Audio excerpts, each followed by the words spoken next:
Mainly दो type के P ratios use किए जाते हैं। टाइप 1 एब्सोल्यूट पी रेशो, इसका मतलब है एक सिंपल पी रेशो जो एक कंपनी का ईपीएस यूज करके निकाला जाता है। इसकी दो सब कैटेगरीज हैं। एक ट्रेलिंग पी रेशो, ये लास्ट 12 मंथ्स के एक्चुअल अर्निंग्स के बेसिस पर कैलकुलेट होता है। मतलब कंपनी ने जो अब तक अर्न किया है उसके बेसिस पे ये रेशो निकाला जाता है। अगर किसी कंपनी का करंट स्टॉक प्राइस 200 रुपए है और उसका लास्ट 12 महीने का ईपीएस 20 रुपए है, तो ट्रेलिंग पी रेशो होगा 200/20 बराबर 10 रुपए। दूसरा टाइप है फॉरवर्ड पी रेशो।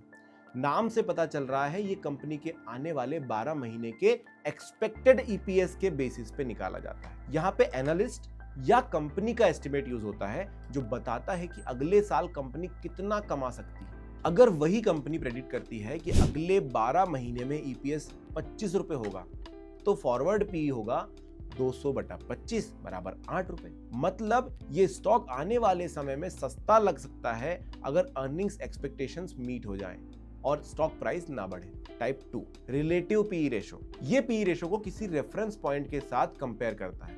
ये 3 तरीके से कंपेयर किया जा सकता है। पहला, पास्ट पी से कंपेयर कर सकते हैं। अगर एक कंपनी का पी रेशो करेंटली 15 है लेकिन लास्ट 5 साल का एवरेज पी 20 था, तो इसका मतलब है कि अभी स्टॉक थोड़ा सस्ता मिल रहा है। दूसरा है इंडस्ट्री बेंचमार्क से कंपेयर कर सकते हैं। अगर एक बैंकिंग स्टॉक का पी 12 है लेकिन इंडस्ट्री का एवरेज पी 18 है, तो इसका मतलब हो सकता है कि स्टॉक अंडर वैल्यूड है। और तीसरा, मार्केट एवरेज से कंपेयर भी किया जाता है।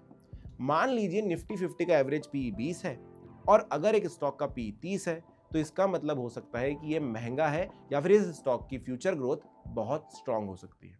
म्यूचुअल फंड निवेश बाजार के जोखिमों के अधीन हैं। योजना से जुड़े सभी दस्तावेजों को ध्यान से पढ़ें।